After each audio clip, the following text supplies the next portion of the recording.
পশ্চিমবঙ্গে ভোট পরবর্তী হিংসায় নিহত তৃণমূল কর্মীর পরিবারের সঙ্গে সোনারপুরে দেখা করতে গিয়ে আক্রান্ত হয়েছেন সাংসদ অভিষেক বন্দ্যোপাধ্যায়। এদিকে অভিষেকের ওপর আক্রমণের ঘটনার একযোগে নিন্দা জানিয়েছেন বিরোধী নেতারা।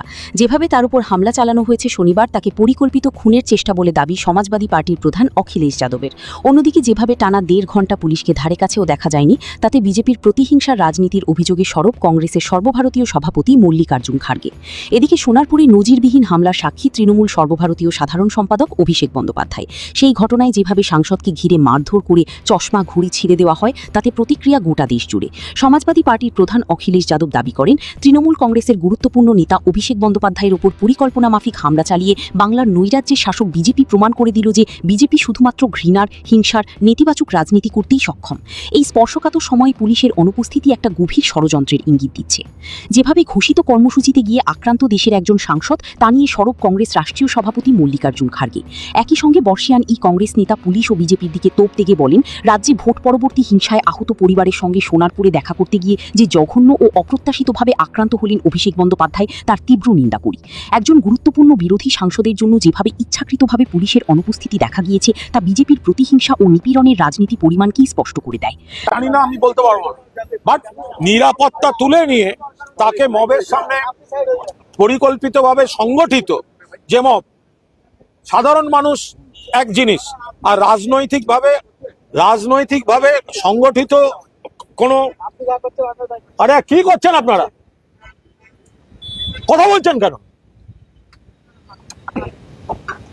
রাজনৈতিকভাবে সংগঠিত যারা, তাদের মুখে ছেড়ে দেয়া, পাথর মারছে, হত্যা করার চেষ্টা হয়েছে, অ্যাটেম্প টু মার্ডারের ধারা থাকা উচিত। সরকার চলে যাওয়ার পর রাজীব গান্ধীর উপর থেকে নিরাপত্তা কমিয়ে দিয়েছিল তৎকালীন কেন্দ্রীয় সরকার, ভিপি সিং এর সরকার। আর এই সরকারের ডান হাত বা হাত দুটো সমর্থক ছিল সিপিএম আর বিজেপি। এবং সেই সময় রাজীব গান্ধী যখন মানুষের মধ্যে পড়ে গেলেন, তাকে মানব বোমা দিয়ে হত্যা করা হয়। এই ভয়ঙ্কর জিনিস আমাদের সামনে আছে, ফলে আমাদের কোনো আশঙ্কাই তো উড়িয়ে দেওয়া যায় না। এবার ওনার নিরাপত্তা বাড়বে কি বাড়বে না আমি জানি না। অভিষেক বন্দ্যোপাধ্যায় জানিয়ে গেছেন, তারপরেও কোনো পুলিশি নিরাপত্তার কোনো ব্যবস্থা ছিল না।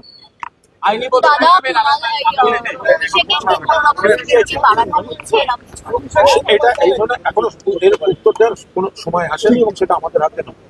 আপনি বারবার যে চাপের কথা বলছেন, সেই চাপে যদি বাইচান্স নথি স্বীকার করে এখানে শেষ পর্যন্ত অ্যাডমিট নাই করে, সেক্ষেত্রে পরবর্তী পদক্ষেপ কি হবে? সেটা আমাদের নেতৃত্ব এবং তারা নিজেরাও পুরোটা খতিয়ে দেখছেন।